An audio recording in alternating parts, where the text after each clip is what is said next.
കഞ്ചിക്കോട്ട് കഴിഞ്ഞ ദിവസം അതിഥി തൊഴിലാളിയായ ഛത്തീസ്ഗഡ് സ്വദേശി രാംനാരായൺ ഭയ്യാലിനെ ആൾക്കൂട്ട വിചാരണ നടത്തി കൊലപ്പെടുത്തിയതിൻ്റെ പിന്നിൽ സംഘപരിവാറിൻ്റെ വിദ്വേഷ രാഷ്ട്രീയമാണ്. ബംഗ്ലാദേശി എന്ന് ആരോപിച്ചുകൊണ്ടാണ് തൊഴിൽ തേടിയെത്തിയ ആ യുവാവിനെ അറിയപ്പെടുന്ന RSS പ്രവർത്തകരടങ്ങുന്ന സംഘം വിചാരണ ചെയ്തതും ക്രൂരമായി ആക്രമിച്ചതും. ഇപ്പോൾ ബംഗ്ലാദേശി എന്ന ഈ ചാപ്പകുത്തൽ വംശീയ വിദ്വേഷത്തിൽ നിന്ന് വംശീയ രാഷ്ട്രീയത്തിൽ നിന്നുണ്ടാവുന്നതാണ്. സംഘപരിവാർ രാജ്യമാകെ പടർത്തിക്കൊണ്ടിരിക്കുന്ന വർഗീയ വംശീയ വിഷത്തിൻ്റെ ഇരയാണ് രാംനാരായൺ ഭയ്യാൽ. പക്ഷെ നിർഭാഗ്യകരമെന്ന് പറയട്ടെ, ആൾക്കൂട്ടക്കൊല എന്ന് മാത്രമാണ് മാധ്യമങ്ങൾ ഉൾപ്പെടെ ഇപ്പോൾ പറഞ്ഞുകൊണ്ടിരിക്കുന്നത്. എന്തുകൊണ്ടാണ് അതിന് ഉത്തരവാദികളായിട്ടുള്ള ആളുകൾ ആരാണെന്ന് വ്യക്തമായിട്ടും ഇപ്പോൾ 4 പേരെ അറസ്റ്റ് ചെയ്ത് കഴിഞ്ഞല്ലോ. അറിയാത്തത് കൊണ്ടല്ലല്ലോ, വ്യക്തമായിട്ടും അക്കാര്യം മറച്ചുവെക്കുന്നത്. 2 CPM പ്രവർത്തകരെ വീട്ടിൽ കയറി വെട്ടിക്കൊല്ലാൻ ശ്രമിച്ച കേസിലെ പ്രതികളുമാണ് ഈ പ്രതികൾ.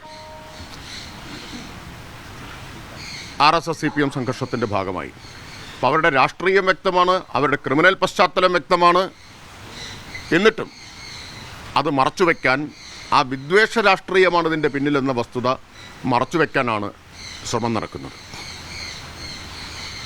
ഇതിൽ ഏതെങ്കിലും തരത്തിലുള്ള CPM വിദൂര ബന്ധമെങ്കിലും ഉണ്ടായിരുന്നെങ്കിൽ എങ്ങനെ ആഘോഷിക്കപ്പെട്ടിട്ടുണ്ടാകുമായിരുന്നു ഈ ആൾക്കൂട്ടക്കൊല? നിങ്ങളെല്ലാം എങ്ങനെയായിരിക്കും വാർത്ത കൊടുക്കുക? ആരെല്ലാം മറുപടി പറയേണ്ടി വന്നേനെ? ഇപ്പോൾ സംഘപരിവാർ നേതൃത്വത്തിന് നേരെ ഒരു ചോദ്യവും വരുന്നില്ലല്ലോ, മിണ്ടുന്നതേ ഇല്ലല്ലോ. അവരുടെ പ്രതികൾ അവരുടെ പ്രവർത്തകരാണ് എന്ന കാര്യം. ചില വാർത്തകൾ ഞാൻ ഈ സന്ദർഭത്തിൽ ഓർമ്മിക്കുകയാണ്. CPM നേതാവിൻ്റെ ഡ്രൈവറായിരുന്നയാളുടെ ബന്ധു എന്നെല്ലാം പറഞ്ഞ് വാർത്തകൾ വന്ന് ഓർക്കുകയാണ്. ഇവിടെ നേരിട്ട് പ്രകടമായിട്ടും ഇക്കാര്യം വന്നിട്ടും ഇത് മറച്ചുവെക്കുന്നത് വളരെ വളരെ നിർഭാഗ്യകരമാണ്. അത് മറച്ചുവെക്കുക വഴി നാം ഈ വിദ്വേഷ രാഷ്ട്രീയത്തിന് വളമിടുകയാണ് ചെയ്യുന്നത്. അതിനെ തുറന്നു കാണിക്കാൻ മാധ്യമങ്ങൾ മുന്നോട്ട് വരേണ്ടതുണ്ട് എന്നാണ് ആദ്യമായിട്ട് പറയാനുള്ളത്. ആ കുടുംബത്തിൻ്റെ കൂടെയാണ് സർക്കാരുള്ളത്. പ്രതികളെ 4 പേരെ ഇപ്പോൾ ഉടൻ തന്നെ അറസ്റ്റ് ചെയ്ത് കഴിഞ്ഞു. 5 പേരെ അറസ്റ്റ് ചെയ്ത് കഴിഞ്ഞു. ക്രൈംബ്രാഞ്ച് കേസന്വേഷണം ഏറ്റെടുത്തിട്ടുണ്ട്.